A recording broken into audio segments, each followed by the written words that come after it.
Les deux voies de la clairvoyance, 6 conférences, Rudolf Steiner. Avant-propos de l'éditeur. La science de l'esprit repose sur les facultés les plus conscientes et les plus lucides de l'être humain. Dans les milieux spiritualistes qu'il fut amené à fréquenter au début du siècle, Steiner a dû lutter contre des tendances à fuir la rigueur de la pensée pour se réfugier dans le mystique et l'irrationnel. Les conférences que nous avons réunies dans ce volume abordent de différents points de vue le problème de l'éveil des facultés de clairvoyance et les dangers qui s'y rattachent. La première a été prononcée devant les membres de la Société théosophique à Stuttgart en 1909. Dans l'édition originale, en allemand, cette conférence a pour titre « À propos du juste rapport à l'anthroposophie ».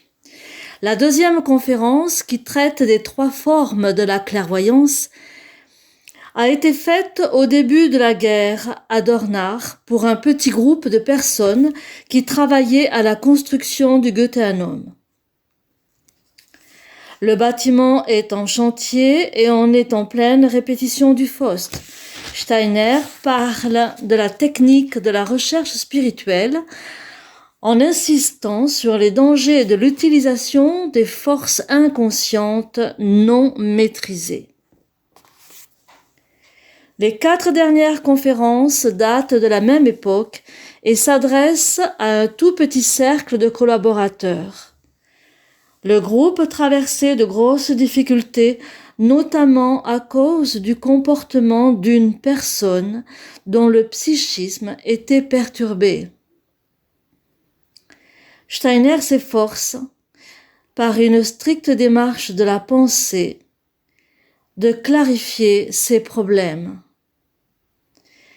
Il distingue les 2 voies de la clairvoyance. L'une, passive, médiumnique, n'est qu'un retour à un lointain passé de l'humanité. L'autre, fruit d'une activité intérieure, commence par l'éveil de facultés nouvelles en toute conscience. Clairvoyance et connaissance, Stuttgart, 13 novembre 1909. Nous évoquons souvent dans nos conférences les cycles basés sur le chiffre 7. Ce n'est pas simplement une façon de parler. Il s'agit là réellement d'une loi de l'existence. Et maintenant que le mouvement de la science de l'esprit vient d'accomplir un cycle de 7 ans, il est bon de nous recueillir un instant en pensant à nos aspirations et au travail que nous effectuons. Ce travail n'est possible que si le mouvement spirituel reflète dans ses lois ne serait-ce qu'une infime partie des lois universelles. L'évolution de l'ordre universel se déroule en cycles basés sur des multiples du chiffre 7. La Terre a connu 7 états planétaires. 7 états à l'intérieur des mondes planétaires, et ainsi de suite.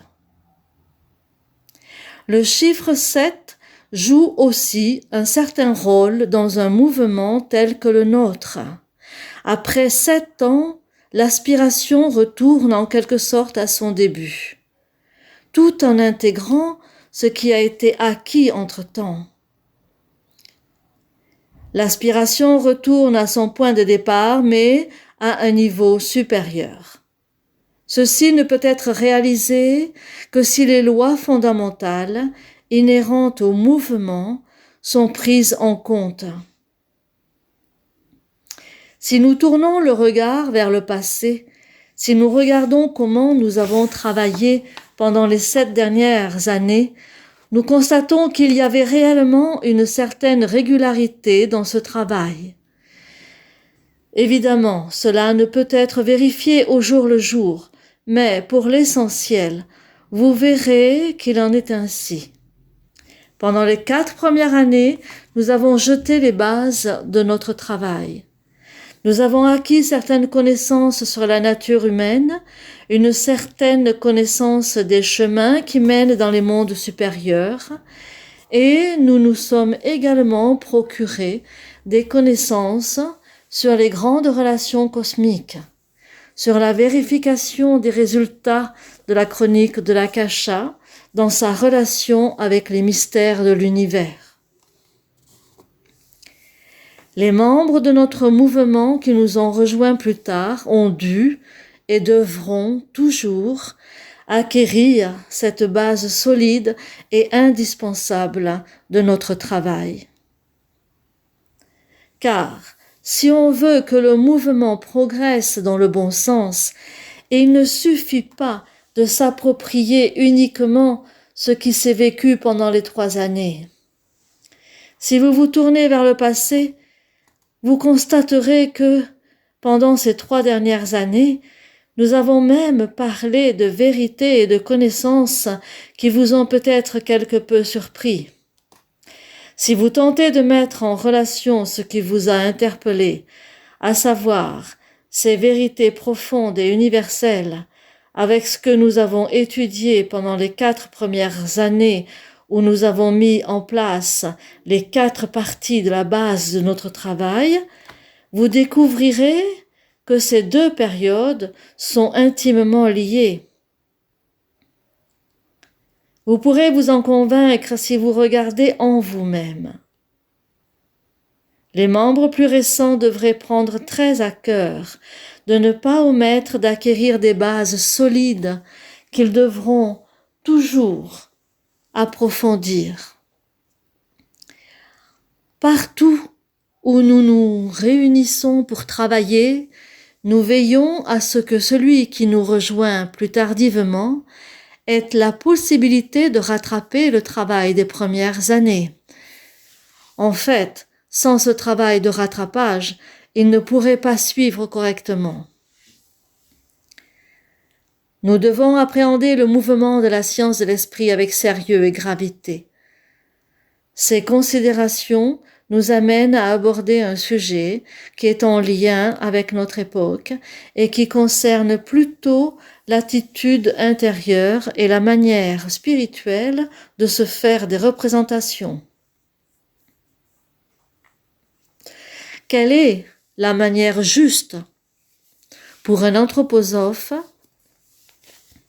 de se situer face à la science de l'esprit? Ce que nous voulons dire par là deviendra beaucoup plus clair en posant la question un peu différemment. Pourquoi l'anthroposophie est-elle enseignée comme nous le faisons aujourd'hui? Pourquoi des informations sur les mondes supérieurs, résultat d'une recherche spirituelle, d'une conscience clairvoyante, sont-elles communiquées? Ne pourrait-on pas procéder de toute autre manière? Commencer peut-être par donner quelques indications individuellement, afin que chacun puisse apprendre à développer les capacités qui sommeillent au fond de son âme, et que ces indications lui donnent la possibilité de s'élever et de pénétrer petit à petit dans les mondes spirituels avant qu'il n'ait connaissance de quoi que ce soit concernant ces mondes. Il faut dire qu'autrefois, on avait coutume d'agir ainsi.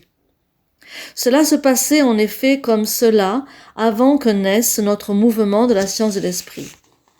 On a dit pendant très longtemps que cela ne servait finalement pas à grand-chose de communiquer les résultats de la recherche spirituelle au monde entier, et on restait aussi discret que possible à ce sujet. En fait, on se limitait à donner aux hommes certaines règles afin d'éveiller les capacités qui sommeillent en eux, et on ne leur permettait pas d'accéder à d'autres connaissances qu'à celle qu'ils acquéraient lentement par eux-mêmes. Aujourd'hui, on pourrait se poser la question suivante. Pourquoi avons-nous abandonné cette voie? Pourquoi parlons-nous maintenant ouvertement de l'anthroposophie et des résultats de la recherche spirituelle? Ce changement d'attitude n'a pas été provoqué par la préférence ou le choix arbitraire d'une quelconque personne. Mais il y a de bonnes raisons. Nous verrons plus clairement ce qu'il importe de comprendre en nous posant à nouveau la question, mais que communique donc cette science de l'esprit? Elle communique des faits, des réalités qui appartiennent au monde supérieur suprasensible. Elle communique ce que la conscience clairvoyante peut explorer dans ces mondes. Certes, celui qui reçoit de telles communications et qui n'est pas clairvoyant lui-même ne peut pas vérifier ces faits par une contemplation immédiate. Il est vrai qu'il doit accepter ces renseignements sans avoir la possibilité de les vérifier par une vision clairvoyante. Ceci est tout à fait juste. Mais il est totalement faux de croire que l'homme qui n'est pas clairvoyant ne puisse pas trouver des preuves de ce qui lui a été transmis, qu'il ne puisse pas comprendre les connaissances dont on lui parle. Croire cela serait complètement faux, ainsi que de prétendre qu'on est obligé d'avoir la foi du charbonnier, d'avoir foi en l'autorité qui, grâce à sa conscience clairvoyante, communique des connaissances. Ces communications seraient tout à fait incomplètes et imparfaites si elles ne se réclamaient que d'une autorité ou d'une croyance. Ce qui est communiqué de manière correcte ne peut être exploré que par la conscience clairvoyante. Ceci, nous l'avons maintes fois répété. Mais ce qui a été exploré, vu et communiqué, ne serait-ce qu'une seule fois, par une seule personne, chacun peut le comprendre par un raisonnement objectif, sans préjugés, en se servant de ce qui lui est accessible sur le plan physique. Et on est en droit de dire que, même si toutes les personnes ici présentes n'ont pas toujours la possibilité de tout vérifier immédiatement et de manière exhaustive, elles pourraient se donner cette possibilité en prenant le temps et en développant leurs capacités. Bien entendu, uniquement les capacités sur le plan physique. Prenons par exemple des choses aussi difficiles que celles qui ont été évoquées lors des dernières conférences au sujet des incarnations de Zarathustra. Des choses très complexes où nous avons vu que le corps astral de Zarathustra a été transmis à Hermès et que le corps éthérique de Zarathustra a été transmis à Moïse. Quand nous parlons de ces choses, personne n'est en droit de prétendre que celui qui en a eu connaissance par ses recherches spirituelles demande une adhésion fondée sur une croyance aveugle. Non, ce n'est absolument pas le cas. Si quelqu'un disait « Bon, personnellement, je n'ai rien d'un clairvoyant, mais un tel prétend certaines choses au sujet de Zarathustra et de ses incarnations. » Je vais maintenant étudier tout ce que l'histoire nous a transmis, tout ce que contiennent les documents gravés sur la pierre ou les archives religieuses. Je vais tout vérifier consciencieusement. Et il ajouterait, admettons que ce qu'il dit est vrai, est-ce que cela concorde avec ce que l'on peut apprendre des faits extérieurs?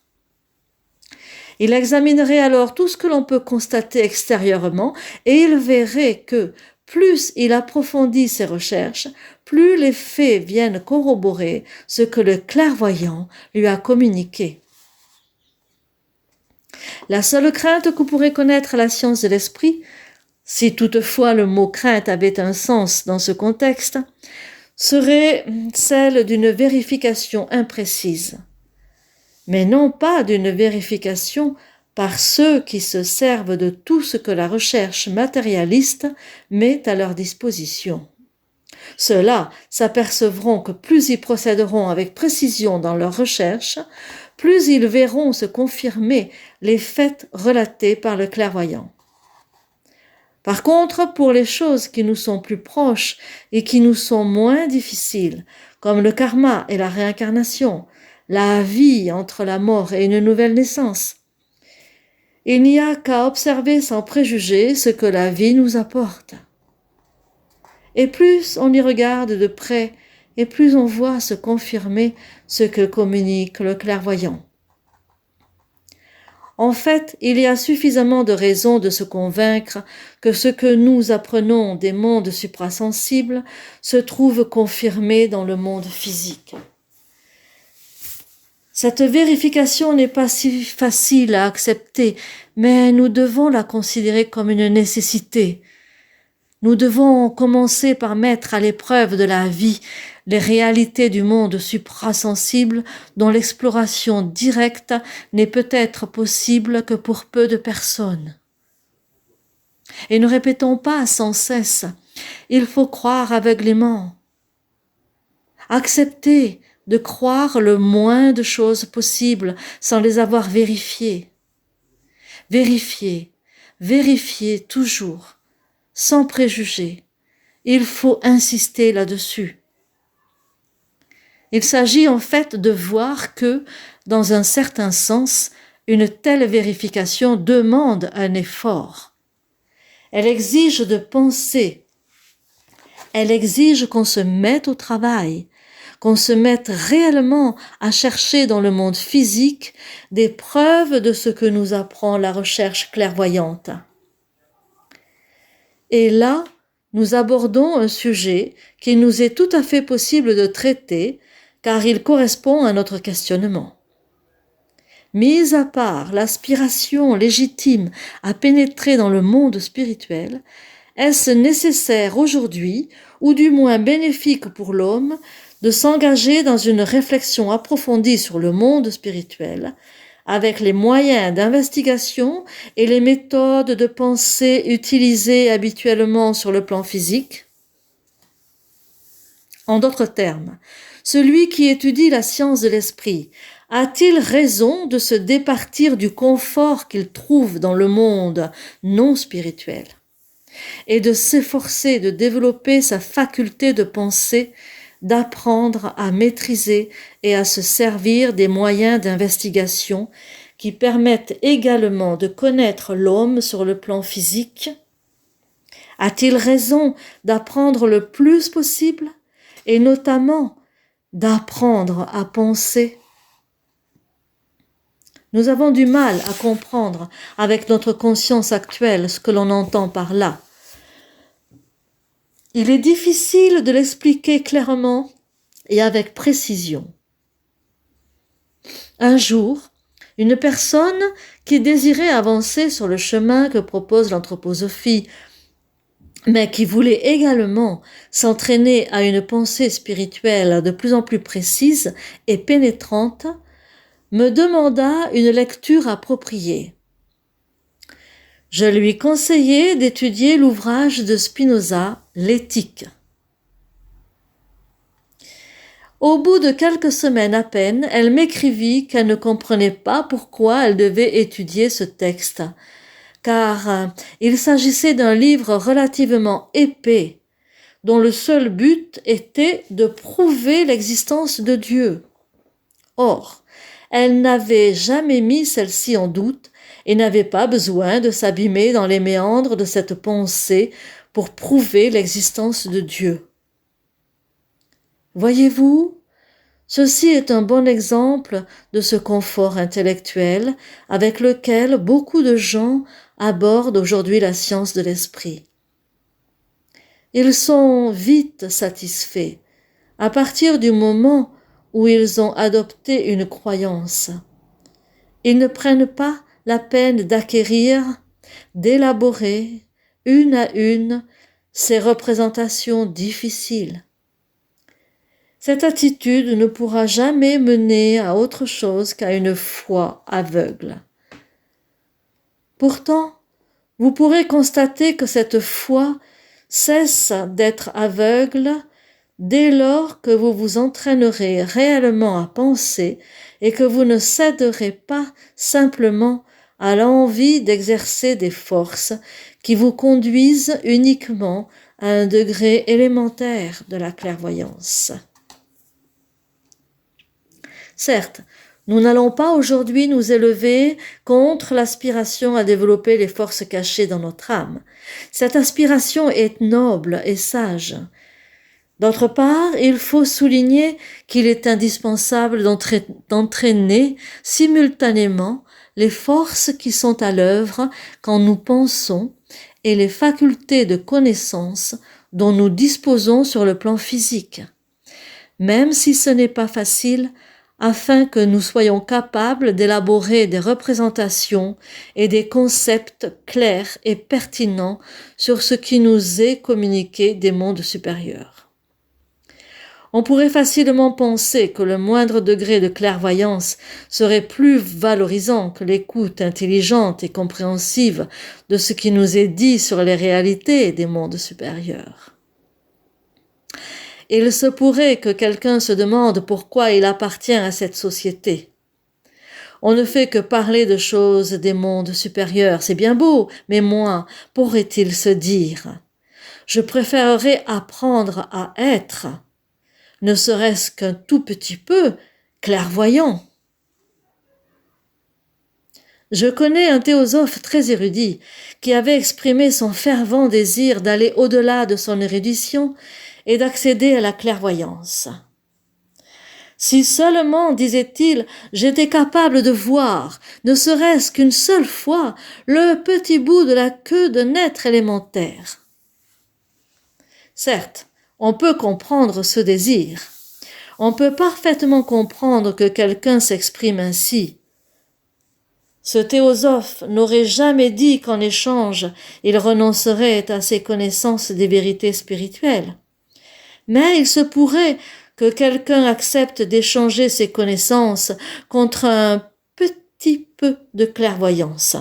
Et pourtant, celui qui est capable d'un tel sentiment se trompe énormément. Il se trompe sur toute la ligne, car nous vivons actuellement à l'époque qui représente dans l'ensemble de l'évolution la période de la pensée consciente. Nous avons souvent précisé que l'ancienne Inde avait vécu dans une conscience toute différente qui rappelait un état de clairvoyance nébuleux et assourdi. Nos aptitudes actuelles ont évolué petit à petit et c'est nous qui avons enfin amené la faculté de penser dans le cycle de l'évolution de la Terre en développant l'âme de conscience. C'est pourquoi il faut qu'aujourd'hui la science de l'esprit soit tirée du monde suprasensible et qu'elle fasse appel aux pensées humaines fondées sur la raison. Soyons clairs et faisons bien la différence. Il n'est pas nécessaire d'être un grand penseur pour avoir une clairvoyance visionnaire. On peut avoir une pensée très primaire et pourtant être très avancé en ce qui concerne la vision sur le plan astral, voire même sur le plan du Devakana. Il se peut qu'une personne dans cette situation progresse rapidement dans ce domaine et voit effectivement beaucoup de choses. L'autre cas qui peut se présenter est celui d'une personne qui a de vastes connaissances au sujet des réalités spirituelles, mais qui ne voit rien du tout, même pas le petit bout de la queue d'un être élémentaire. La question est de savoir quelles sont les relations entre ces différentes aptitudes de l'âme humaine. Il est essentiel de distinguer entre avoir quelque chose et être conscient de ce que l'on a. Il est extrêmement important de faire cette distinction. On comprendra mieux si on pose la question un peu différemment. Autrefois, dans les temps très anciens, vous étiez tous clairvoyants. Tous les hommes étaient clairvoyants. Et il y a eu des périodes où ils voyaient très très loin en arrière, au-delà des temps historiques. On pourrait alors se demander pourquoi ne nous souvenons-nous pas de nos incarnations antérieures alors qu'autrefois nous pouvions voir derrière nous si loin dans le passé. Cela prouve justement que cette faculté ne vous a servi à rien du tout, pas même à vous souvenir de vos incarnations précédentes.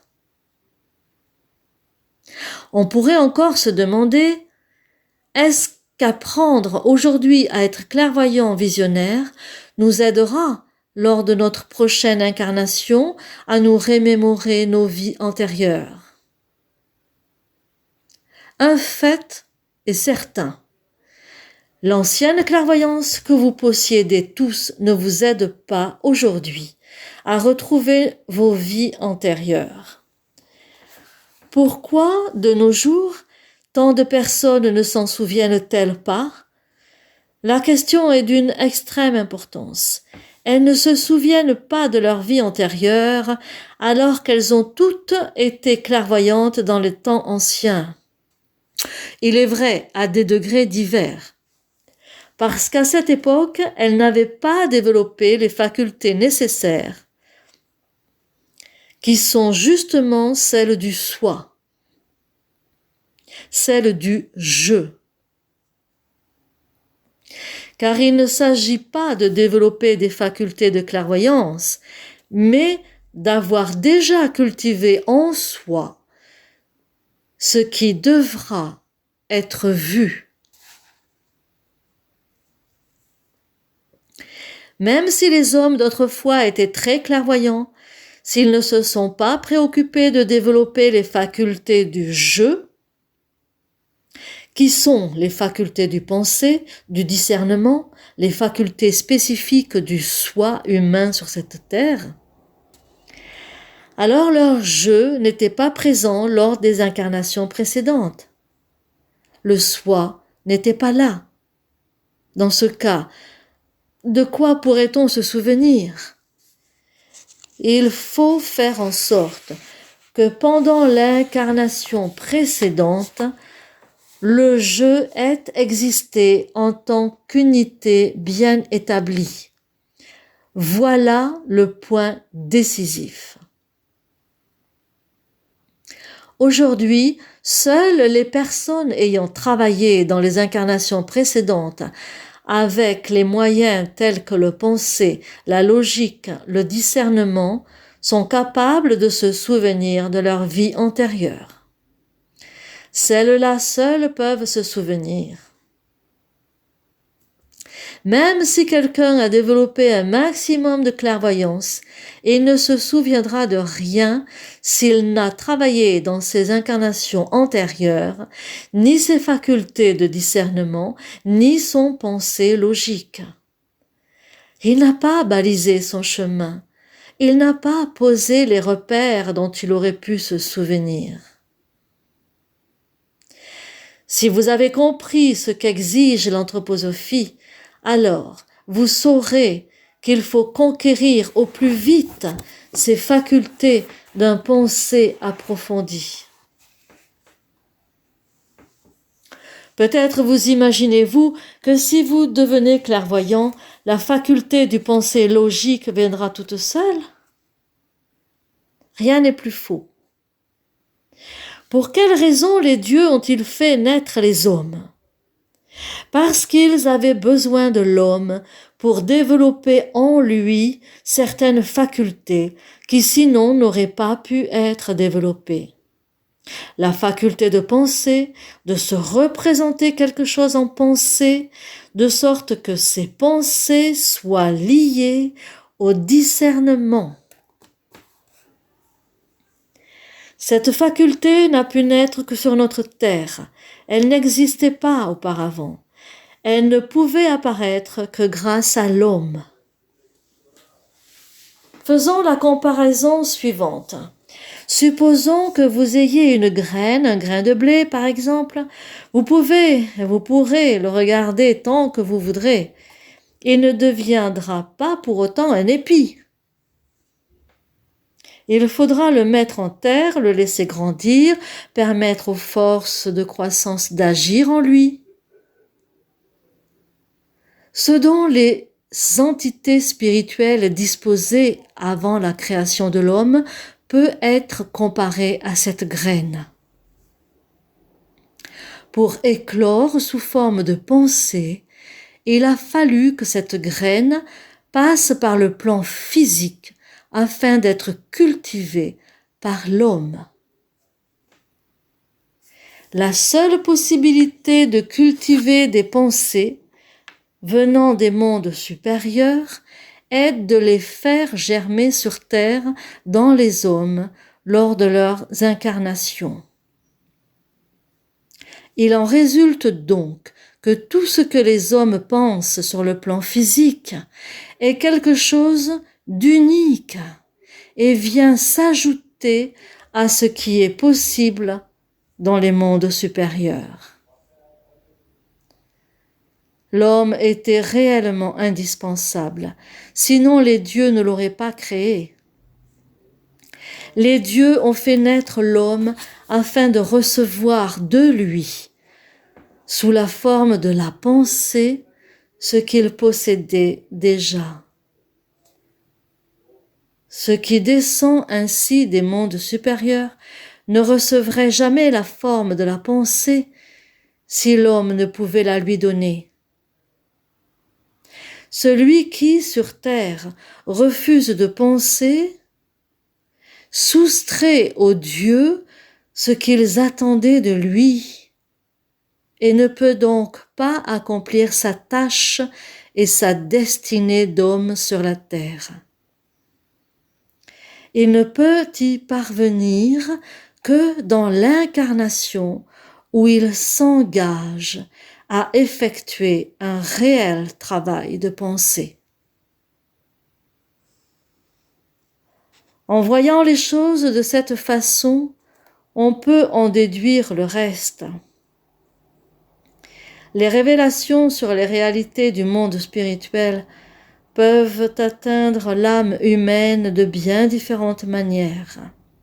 Certes, il est possible, et de nombreux cas le prouvent, que les hommes parviennent à des expériences visionnaires sans être des penseurs rigoureux. En fait, les personnes qui obtiennent une certaine clairvoyance sont plus fréquemment des personnes qui n'ont pas une pensée pénétrante, plutôt que des personnes qui disposent d'une grande acuité dans leurs réflexions. Mais les penseurs rigoureux et ceux qui ne le sont pas vivent leurs expériences dans le monde spirituel de façon très différente. Une différence que je peux exprimer comme suit. C'est dans les pensées, ces formes de représentation que nous apportons au monde supérieur, que se grave le mieux ce qui nous est révélé de ces mondes. Elles sont de loin le meilleur réceptacle. Si nous ne sommes pas des penseurs, les révélations devront chercher d'autres supports pour s'exprimer. Par exemple, l'image, le symbole. C'est par ce moyen que le non-penseur perçoit généralement les révélations. Vous pourrez entendre les clairvoyants visionnaires, qui ne sont pas des penseurs, raconter leurs révélations dans un langage symbolique. Tout cela est bien beau, mais il faut savoir que l'expérience subjective est tout autre selon que vous avez des révélations en tant que penseur ou non-penseur. Si vous avez des révélations en tant que non-penseur, vous verrez un symbole. Vous serez en face de telle ou telle image. C'est ce qui se révélera du monde spirituel. Mettons que vous voyez un ange ou n'importe quel autre symbole qui exprime ceci ou cela, peu importe, une croix, un ostensoir, un calice. Cela existe sur le plan suprasensible. Vous le voyez sous forme d'images achevées. Il n'y a aucun doute, il ne s'agit pas de la réalité, mais d'une image. La conscience subjective du penseur vit les expériences du monde spirituel d'une manière un peu différente. Les révélations ne lui tombent pas dessus comme des boulets de canon. Elles se présentent différemment. Imaginons un clairvoyant qui ne pense pas et un clairvoyant qui pense. Les deux vivent la même expérience. Prenons un cas concret. Le clairvoyant non pensant voit tel ou tel phénomène du monde spirituel. Le clairvoyant pensant, lui, ne le voit pas immédiatement. Il ne le voit qu'un peu plus tard. Mais à ce moment, son pensée s'en est déjà saisi. Il reconnaît ce qu'il voit et il sait déjà si ce qui lui apparaît est vrai ou non. Comme cette apparition ne s'est pas présentée à lui immédiatement, il a eu le temps de la pénétrer de sa pensée et il peut tout de suite discerner s'il s'agit d'une illusion ou d'une réalité. En fait, il connaît la chose avant de l'avoir vue. Évidemment, la perception lui parvient au même moment qu'au clairvoyant non pensant, mais il ne la voit qu'un peu plus tard. Au moment où il voit cette manifestation, il a déjà porté un jugement sur elle. Il l'a pénétrée de sa pensée et il sait parfaitement s'il s'agit d'un leurre, s'il prend ses propres désirs pour la réalité ou s'il est en présence d'une réalité objective. C'est là que se situe la différence dans l'expérience subjective. Le clairvoyant visionnaire qui ne pense pas voit l'apparition instantanément. Celui qui pense la voit un peu plus tard. Pour le premier, elle restera un événement en soi. Il pourra la décrire telle qu'il l'a vue. Celui qui pense, par contre, pourra l'intégrer dans le monde physique quotidien.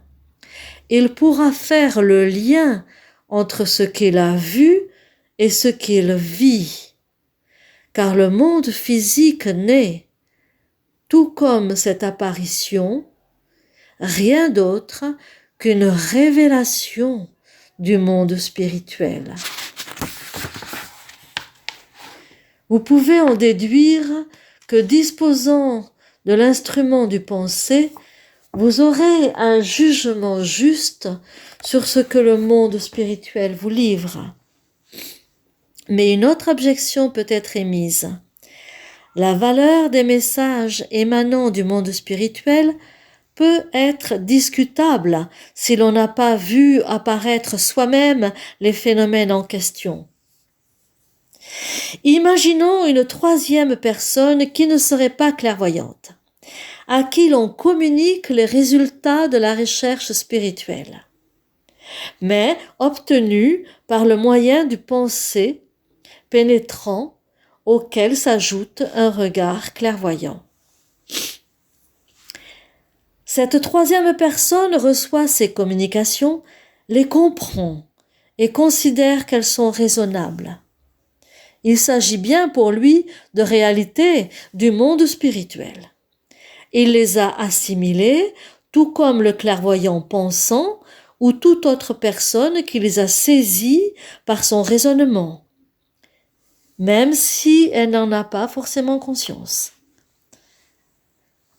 Vous n'avez pas besoin d'être clairvoyant pour accueillir en vous, avec toute leur valeur, les communications qui vous sont faites.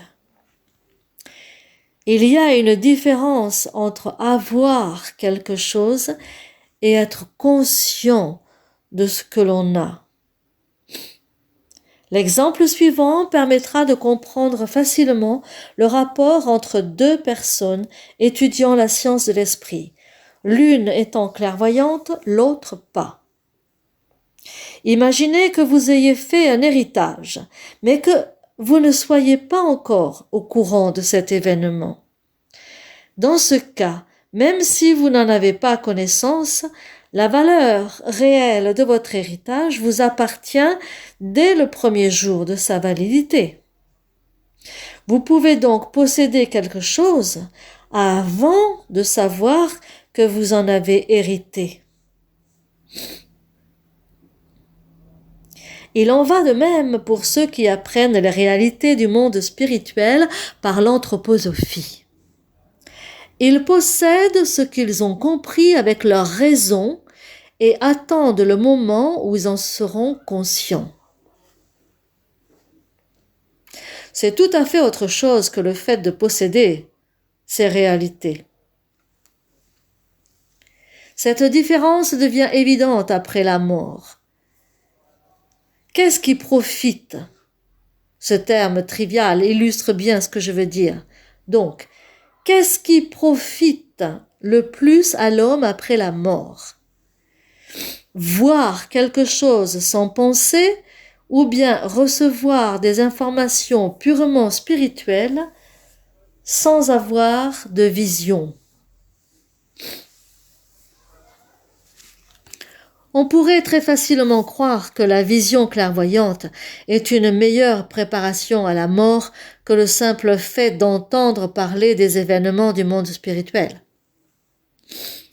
Et pourtant, ce que l'homme a perçu uniquement par ses visions ne lui sert pas à grand-chose après sa mort. Face à une manifestation du monde spirituel, il commence aussitôt à prendre conscience de la signification des communications qu'il a reçues à ce sujet pendant son incarnation et qu'il a comprises grâce à son raisonnement. C'est justement cela qui a de la valeur après la mort, ce que l'on a compris.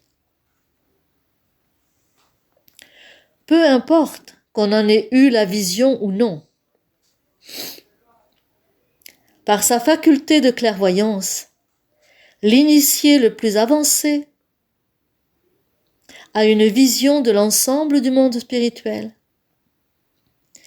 Mais son mérite n'en sera pas augmenté après sa mort, s'il n'est pas capable d'exprimer ces réalités en termes compréhensibles aux hommes. Seul ce qu'il aura réussi à conceptualiser ici-bas l'aidera après sa mort. Les concepts sont des semences pour la vie après la mort. Il va sans dire que celui qui est clairvoyant et penseur pourra rendre profitable ce qu'il voit. Mais deux personnes non pensantes, dont l'une est clairvoyante et l'autre a seulement entendu parler de ce que la première voit, se retrouveront dans une situation identique. Car ce que nous apportons dans la vie après la mort, ce sont uniquement les concepts que nous avons élaborés ici, grâce à la pertinence de notre pensée. C'est ceci qui éclot comme une graine, et non pas ce que nous sommes allés chercher dans les mondes où nous pénétrons. Nous recevons ce qui nous vient des mondes supérieurs, non comme un cadeau destiné à nous faciliter le chemin au moment où nous quitterons le plan physique, mais afin de le convertir en monnaie de cette terre. Nous en tirerons autant de profit après notre mort que nous en aurons changé en monnaie terrestre. L'essentiel est là. Telles sont les conditions après la mort. Mais ici, sur le plan physique, la situation du clairvoyant penseur et celle du clairvoyant non penseur sont également très différentes. Il est certes très intéressant et très beau de pénétrer par le regard dans les mondes spirituels, mais il y a pourtant une grande différence entre percevoir ces mondes de façon purement visionnaire ou les saisir par le penser. Sans compter qu'on n'est jamais à l'abri d'une illusion si le penser ne pénètre pas ce qui est vu. Le seul moyen pour se préserver des illusions consiste tout d'abord à penser clairement ce que l'on voit. Et même sans tenir compte de cela, la différence apparaît clairement. Les descriptions qu'un clairvoyant fera de ses visions seront truffées d'éléments appartenant au plan physique. Vous a-t-on jamais décrit un ange sans se référer à des éléments du plan physique? L'ange avait des ailes, mais les oiseaux aussi en ont. Il avait un torse humain, mais tout homme a un torse humain. Certes, cet assemblage des éléments n'existe pas sur le plan physique, mais les différents éléments, eux, existent. Les images sont toutes construites à partir d'éléments appartenant au plan physique. Ceci peut se justifier. Mais vous pourrez, tout de même, en déduire qu'une telle vision reste encore empreinte de réminiscences terrestres. Ce qui a été emprunté au plan physique pour décrire les formes, les images qui apparaissent dans les visions, n'appartient pas au monde spirituel. C'est une représentation symbolique du monde spirituel faite avec les moyens du monde physique. Je vous l'ai clairement exposé dans la science de l'occulte. J'y explique qu'aujourd'hui, la clairvoyance ne doit pas se limiter à une représentation symbolique et qu'elle doit avancer jusqu'à ce que la vision soit débarrassée de tout élément terrestre.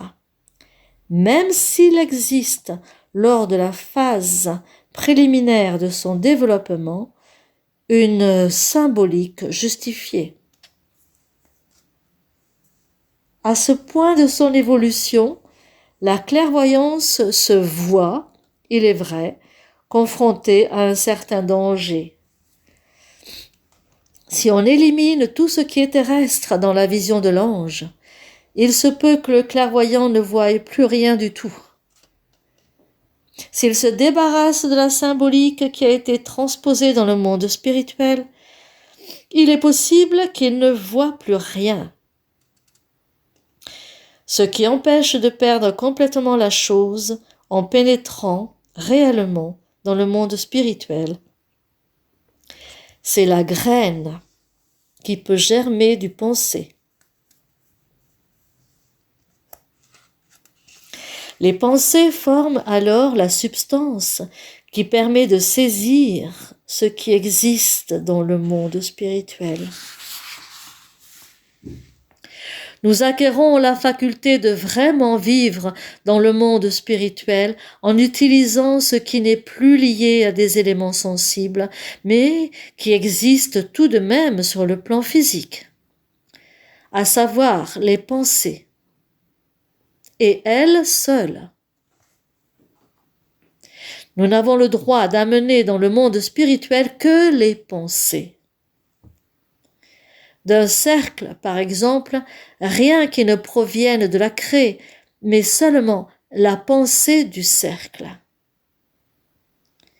Avec elle, vous pourrez vous élever dans les mondes spirituels. Mais vous ne devrez rien emporter de l'image.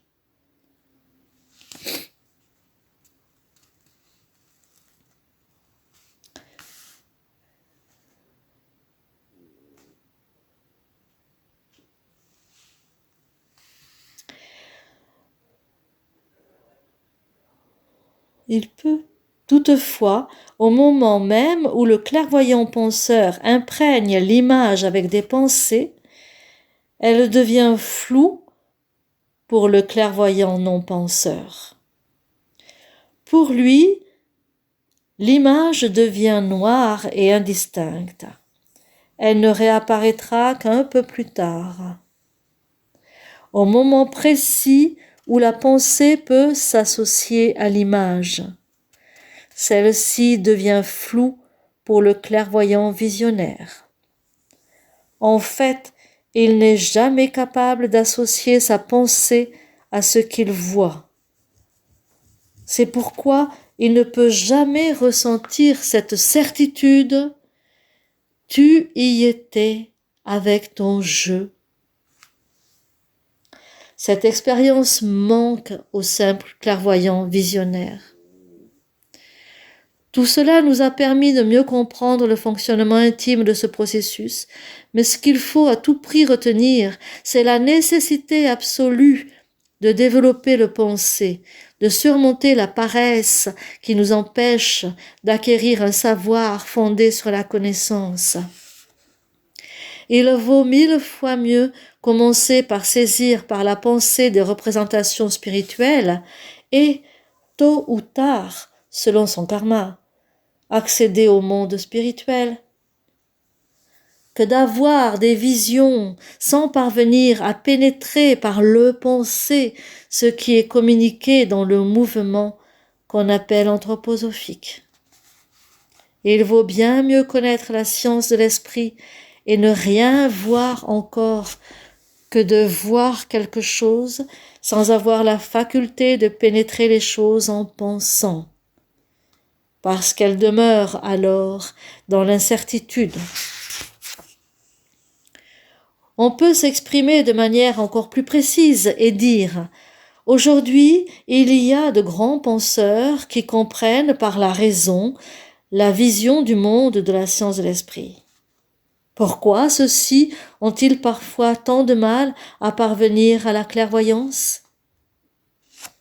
Et les personnes, par contre, qui n'ont pas particulièrement développé le pensée, accèdent assez facilement à la clairvoyance visionnaire et dénigrent souvent la faculté de penser, alors qu'il est difficile pour un penseur rigoureux d'accéder à la clairvoyance.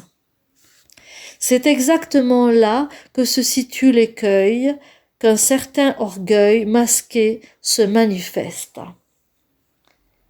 Il n'y a rien de pire qu'une clairvoyance non éclairée par des pensées pour nourrir ce sentiment d'orgueil, et le danger est d'autant plus grand que la personne concernée n'a pas conscience d'être orgueilleuse et se complaît dans une attitude de fausse modestie. Elle ne sait pas évaluer combien son orgueil est démesuré lorsqu'elle sous-estime le travail que fournit l'homme qui pense et qu'elle valorise excessivement certaines inspirations. Il y a là un terrible orgueil. La question qui se pose maintenant est la suivante. Pour quelle raison, et l'expérience nous le prouve, certains penseurs rencontrent-ils de telles difficultés pour accéder à la clairvoyance ? Cela est lié à un phénomène important. Ce que nous nommons discernement, jugement, pensée logique, toute aptitude que le penseur développe, provoque une modification bien précise de toute la structure du cerveau. L'instrument physique est modifié par un pensée rigoureux. La recherche matérialiste ne sait en fait pas grand-chose à ce sujet, mais c'est ainsi. Le cerveau d'un penseur est physiquement différent de celui d'un non-penseur. Que l'un des deux soit clairvoyant ne change pas grand-chose. Le cerveau du non-penseur présente des circonvolutions très compliquées, alors que le cerveau du penseur rigoureux sera plus simple, sans complications particulières. Le pensée s'exprime donc dans la simplification des circonvolutions du cerveau. La recherche actuelle n'en sait rien. Le pensée pertinent est ce qui permet d'avoir une vue d'ensemble, et non pas ce qui s'occupe d'analyser les choses. D'où la plus grande simplicité des circonvolutions du cerveau chez le penseur rigoureux. Quand la recherche physique consent à s'intéresser aux pensées rigoureux, les résultats de ces études viennent confirmer les affirmations de la science de l'esprit. L'examen du cerveau de Mendeleïev, à qui la science doit l'élaboration du système périodique des éléments, prouve ce qu'affirme la science de l'esprit. Les circonvolutions de son cerveau étaient assez simples. Il possédait dans une certaine mesure une pensée globale et l'autopsie a confirmé la véracité de mes propos. Soit dit en passant, cela n'a pas une grande importance. Revenons donc à ce qui nous occupe. L'instrument du pensée subit une transformation. C'est donc l'action même de penser qui doit la produire. Personne ne vient au monde avec toutes les facultés dont il disposera un jour, mais il apporte peut-être des dons qui demandent à être développés, et ces efforts entraîneront effectivement, au cours de la vie, une modification du cerveau. Notre instrument sera différent après une vie occupée à penser. Le fait est que notre corps éthérique, que nous devons détacher de notre cerveau pour atteindre une conscience clairvoyante, est enchaîné à notre cerveau physique par l'action de pensée. L'action de pensée enchaîne, relie étroitement le corps éthérique au cerveau. Si le karma d'une personne ne lui permet pas encore d'avoir la force de détacher son corps éthérique du cerveau au bon moment, il se peut que pendant cette incarnation, elle ne vive rien de bien particulier dans le domaine de la clairvoyance. Admettons que cette personne ait eu pour karma d'avoir été un penseur rigoureux dans une incarnation précédente. Dans ce cas, le fait de penser n'engagera pas son corps éthérique très fortement avec son cerveau. Et cette personne parviendra à détacher assez aisément son corps éthérique et pourra sonder au mieux les mystères des mondes supérieurs. Justement, parce que les éléments des pensées, justement, parce que les éléments du pensée représentent la meilleure semence pour s'élever vers ces mondes. Il faut évidemment qu'il arrive d'abord à détacher son corps éthérique du cerveau. Quand le corps éthérique s'est enchevêtré dans le cerveau physique, pendant que l'action de pensée s'y gravait, au point qu'il s'y est épuisé, il se peut que son karma le fasse attendre longtemps avant qu'il ne parvienne à détacher de nouveau ce corps éthérique. Mais quand il pourra s'élever Il aura dépassé l'état de la pensée logique et cette victoire, personne ne pourra jamais la lui enlever. Elle sera acquise à tout jamais. Ceci est très important parce que autrement, la clairvoyance peut toujours se perdre. J'attire une fois de plus votre attention sur le fait que vous étiez tous clairvoyants dans les temps anciens. Pourquoi avez-vous perdu cette faculté? Parce qu'à cette époque, vous n'étiez pas liés à l'existence terrestre. Vous étiez transportés dans le monde spirituel. Vous n'aviez pas fait descendre celui-ci jusque dans vos facultés. La clairvoyance visionnaire reposait sur un état extatique. Nous devons tenir compte de ces phénomènes. Notre âme doit s'imprégner de ces finesses. Il faut être au clair sur le fait qu'aujourd'hui, une véritable science occulte a le devoir de communiquer les résultats de la recherche spirituelle qui sont pénétrés du pensée. Dans ces communications, les résultats des investigations clairvoyantes doivent toujours être présentés de telle sorte que celui qui n'est pas clairvoyant puisse les comprendre par son pensée. Pour en arriver là, il faut déjà avoir acquis une relation avec les pensées. D'où les difficultés que l'on ressent face aux livres anciens où il est question d'apparitions provenant des mondes supérieurs. En lisant de tels livres, vous aurez toujours un sentiment de manque si vous les abordez dans l'esprit de la science spirituelle actuelle.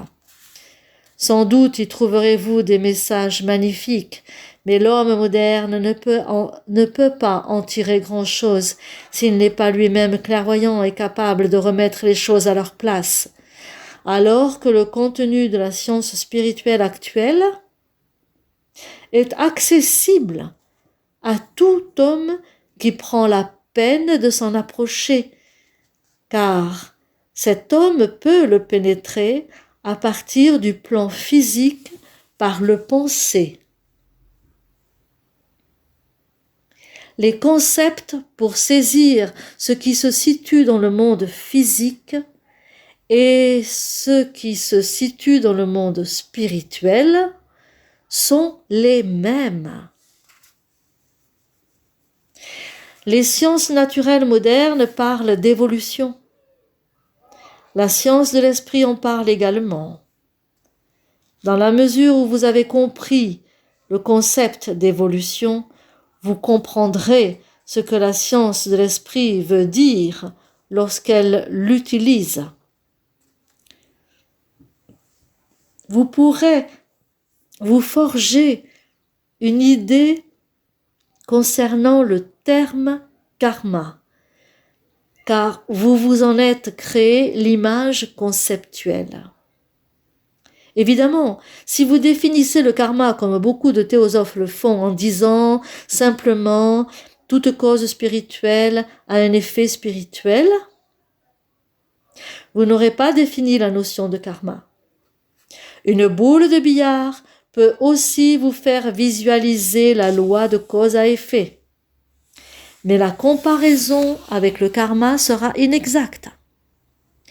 Prenez par contre une boule de fer et jetez-la dans un récipient d'eau. Si la boule est froide, l'eau restera telle qu'elle était. Mais si vous chauffez la boule avant de la jeter dans l'eau, alors cette eau se réchauffera. Suite à ce qui est arrivé à la boule, l'eau s'est réchauffée. Cet exemple peut illustrer une relation karmique. Lorsqu'un événement est issu d'un événement antérieur. Nous devons être parfaitement clairs à ce sujet. Toute personne qui pénètre les réalités du monde spirituel avec la pensée est également en mesure de les communiquer, de telle sorte que celui qui a acquis ces pensées sur le plan physique puisse faire usage de ses pensées et les appliquer à ce qui lui est communiqué des mondes spirituels.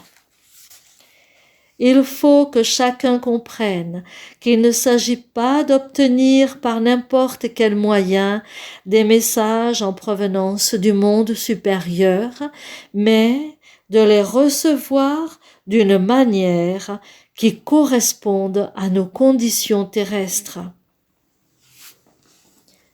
Chacun devrait veiller à ne pas recevoir autrement les connaissances venant des mondes supérieurs. Et évidemment, la tentation de céder à la facilité et de simplement croire ce qui est transmis est très grande. Mais ceci est très néfaste. Quand quelqu'un veut croire, c'est comme s'il voulait qu'on lui raconte que la lumière existe, alors qu'il en a besoin pour éclairer sa chambre. Pour cela, il faut qu'il y ait de la lumière.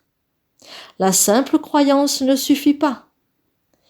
Il est donc important de saisir d'abord la forme de la pensée profonde et scrupuleuse, afin de pouvoir recevoir, à travers cette forme, les connaissances venant du monde spirituel.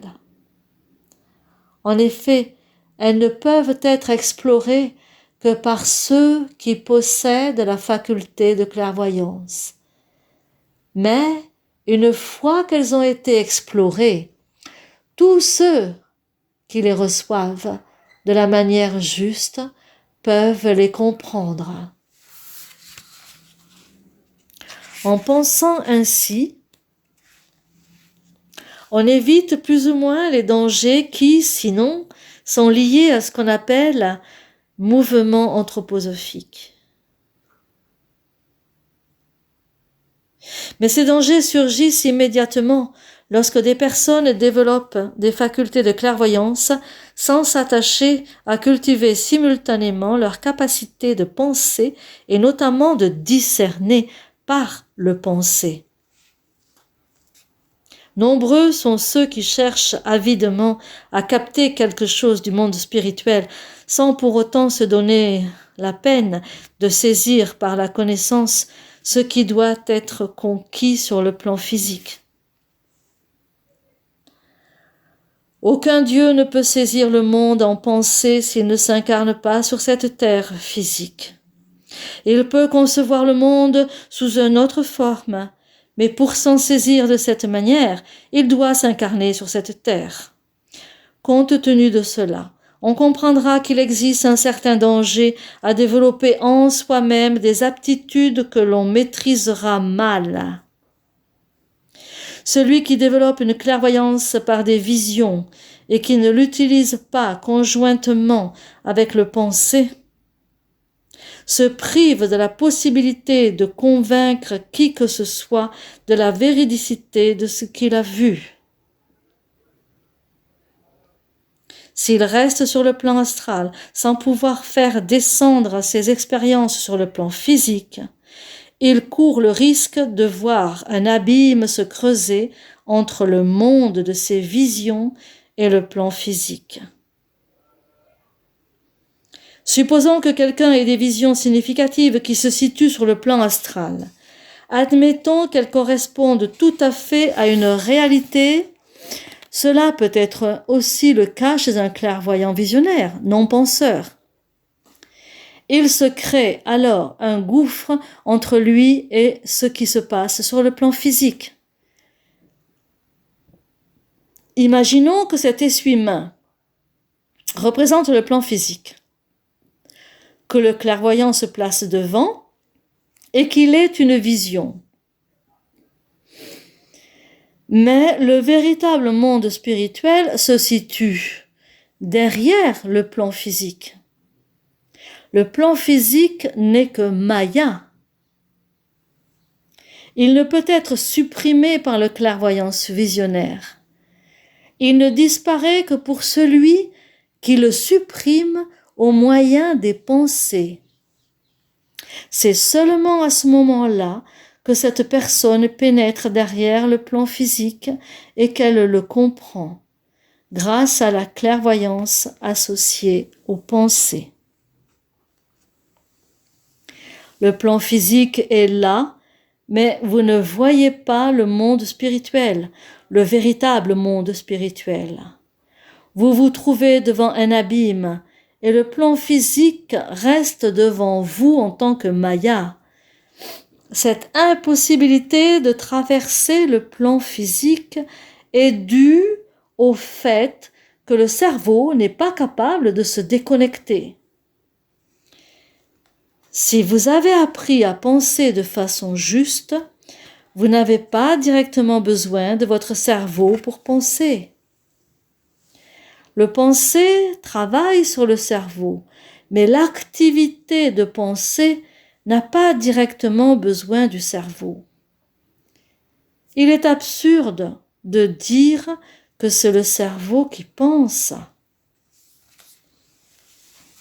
Il y a 35 ans environ, je marchais dans la rue à côté d'un étudiant qui était en bonne voie de devenir complètement matérialiste.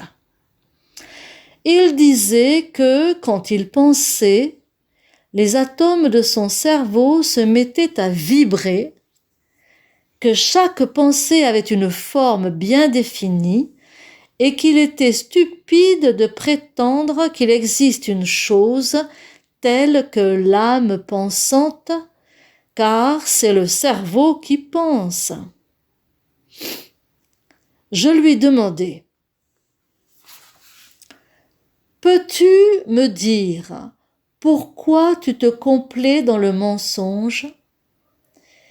Si c'est comme ça, tu ne peux pas affirmer « je pense », mais tu dois dire « mon cerveau pense » et aussi « mon cerveau mange, mon cerveau voit le soleil ».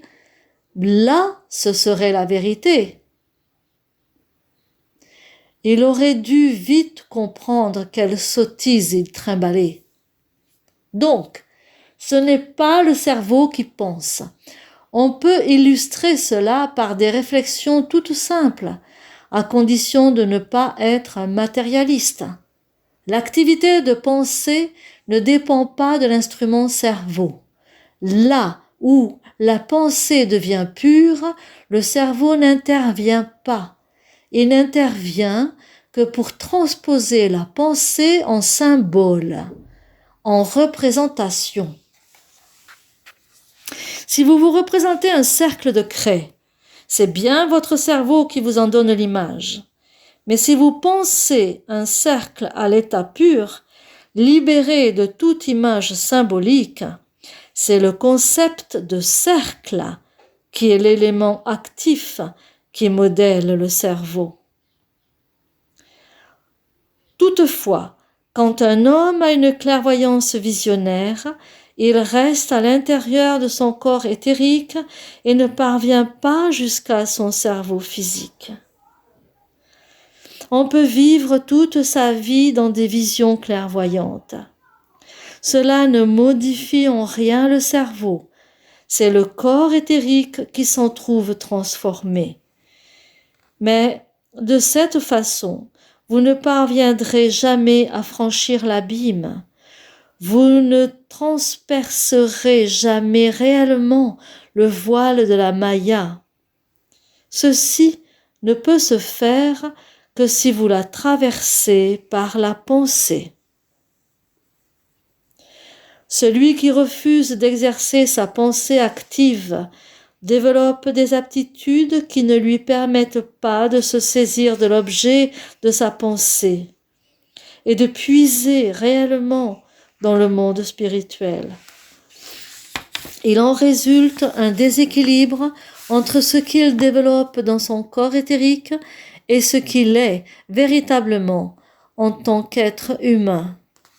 Le déséquilibre est très important. Son cerveau n'est pas à la mesure de ses aptitudes clairvoyantes. Le cerveau reste grossier car la personne concernée n'a pas pris la peine de l'anoblir par la pensée active. Il se crée quelque chose qu'il n'arrive pas à traverser, qui l'empêche d'appréhender le monde spirituel avec ses visions. Il s'éloigne de la réalité au lieu de s'en approcher. Toute possibilité de se faire une idée sur le monde spirituel lui est enlevée. Une personne dans cette situation verra sans doute beaucoup de choses, mais la véracité de ce qu'elle voit ne sera jamais garantie. Seule une personne qui sait discerner entre vision et réalité pourrait trancher. On ne peut en effet faire de distinction que dans la mesure où l'on possède la faculté de discernement. Si celle-ci nous fait défaut, on ne pourra jamais faire la différence entre une simple vision et la réalité. Et cette faculté de discernement ne peut être acquise que sur le plan physique. Si on refuse de fournir l'effort nécessaire à un travail de pensée, on plane toujours sans sol ferme sous les pieds. Il faut garder cela présent à l'esprit. Ainsi, on évitera ce qui se produit si souvent, c'est-à-dire que les hommes qui développent une clairvoyance visionnaire dressent un rempart devant le monde réel et vivent dans leurs rêves, ce qui signifie qu'ils perdent pied dans le monde physique, qu'ils n'ont plus tous leurs esprits. On peut acquérir une réflexion avisée uniquement en travaillant dans le seul domaine où elle peut se cultiver, à savoir le plan physique. En refusant d'acquérir cette réflexion avisée, on s'égare.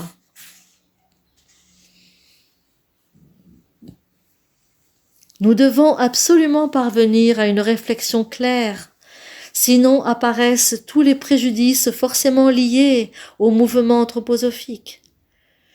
Croire aveuglément toutes les communications provenant des mondes supérieurs en se fiant à quelqu'un d'autre simplement parce qu'il fait autorité. Croire sans discernement ni réflexion est très facile, mais cela comporte un danger. Au lieu de travailler à ces notions au fond de soi-même et d'avoir une réflexion personnelle, on absorbe les connaissances et les images qu'un autre nous apporte. On renonce à vérifier par le penser ce que l'autre communique. Cette attitude entraîne des préjudices qui peuvent naître du mouvement anthroposophique. Mais il ne faut pas que cela vous effraie et vous incite à renoncer à vous y consacrer. Il peut arriver qu'une personne qui croit aveuglément se perde et ne sache plus discerner entre ce qui est vrai et ce qui est mensonge. Rien n'est plus sujet à l'erreur qu'une clairvoyance basée uniquement sur des visions qui ne sont pas soutenues ni contrôlées par la pensée. D'autre part, cette forme de clairvoyance favorise l'émergence d'une certaine présomption, d'une arrogance qui peut mener à une mégalomanie d'autant plus dangereuse qu'elle peut passer inaperçue. Le danger est très grand de croire qu'on vaut mieux que les autres parce qu'on voit des choses qui ne sont pas visibles pour tout le monde. Et en général, on ne se rend pas compte à quel point ce qui ressemble beaucoup à de la mégalomanie est profondément ancré au fond de l'âme. Elle se dissimule derrière des affirmations proférées avec une certitude inébranlable, qui ne tolère pas la moindre contradiction concernant la réalité. des visions. C'est ainsi qu'on peut rencontrer des gens qui croient les choses les plus folles pourvu qu'on les leur communique depuis le plan astral. Il ne leur viendrait pas à l'idée de croire ce genre d'affirmation s'ils les tenaient d'une personne les faisant à partir du plan physique. Mais dès lors qu'on se situe sur le plan astral, ils sont prêts à accepter n'importe quoi avec la plus grande crédulité. Il faut perdre cette habitude pour ne pas se laisser abuser par n'importe quelle supercherie. Mais on tombera dans ce piège si on ne développe pas le réflexe de vérifier systématiquement ce qui nous est dit et si on est tenté d'adopter une opinion sans le moindre effort. Il ne faut pas chercher la facilité, il faut prendre en considération que se forger une conviction est une des causes les plus sacrées de l'existence humaine. Si on prend cela réellement à cœur, on ne ménagera pas ses efforts pour y parvenir, et on cessera d'être à l'affût de certaines communications à sensation. Nous ne manquons pas de communications venant du monde spirituel, mais il est également nécessaire de trouver l'attitude juste et la façon juste de se représenter les choses pour adopter la bonne manière de se comporter vis-à-vis d'elles. Voilà ce que j'avais à vous dire aujourd'hui. Je ne voulais pas simplement vous mettre en garde et vous sermonner, mais juste étayer avec le plus d'arguments possible ce que j'avais à vous exposer. Il est possible que pour me suivre, le travail de réflexion ait été un peu difficile, mais je m'efforce toujours, y compris dans ma méthodologie, d'avoir une attitude juste, comme peut l'exiger le mouvement de la science de l'esprit. Beaucoup attendent des sermons onctueux. Je m'y refuse. J'essaye de présenter les choses de telle manière qu'elles puissent être exprimées sous forme de pensées concrètes. Quand on évoque des sujets du plan physique, comme nous l'avons fait aujourd'hui, le travail de réflexion est évidemment parfois difficile, car ces sujets ne sont ni aussi sensationnels, ni aussi agréables que ceux qui concernent les mondes supérieurs. Pourtant, ils sont extrêmement importants.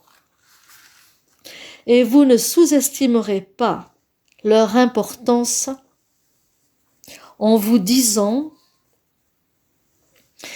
si ce qui doit vraiment se produire se produit, à savoir que lors des prochaines incarnations, un grand nombre de personnes se souviendront de leur incarnation actuelle, alors il faut prendre des précautions dès maintenant. Développez votre sens du jugement et vous aurez toutes vos chances pour vous souvenir de cette incarnation lors de la prochaine. Suivez les événements de ce monde avec votre pensée, car vous pouvez bien avoir des tas de visions. Elles ne vous aideront pas à vous souvenir de votre incarnation actuelle. Le rôle de l'anthroposophie est justement de préparer ce qui est nécessairement aura lieu, à savoir des hommes en nombre suffisant qui seront capables de se remémorer leur incarnation précédente grâce à leur connaissance personnelle. Qui sera capable d'accompagner le savoir de la science de l'esprit par des facultés de clairvoyance? Cela dépendra du karma personnel de chacun. Il y a certainement de nombreuses personnes ici présentes dont le karma ne permettra pas d'accéder dès cette incarnation à une vision clairvoyante du monde. Mais tous ceux qui se donnent les bases nécessaires en assimilant ce que la véritable science de l'esprit leur apporte, sous forme de pensée récolteront les fruits de ce travail dans l'incarnation suivante. L'homme peut être un clairvoyant sans le savoir, mais celui qui étudie correctement la science de l'esprit a la faculté de voir et la possibilité d'attendre que son karma lui permette de voir aussi quelque chose.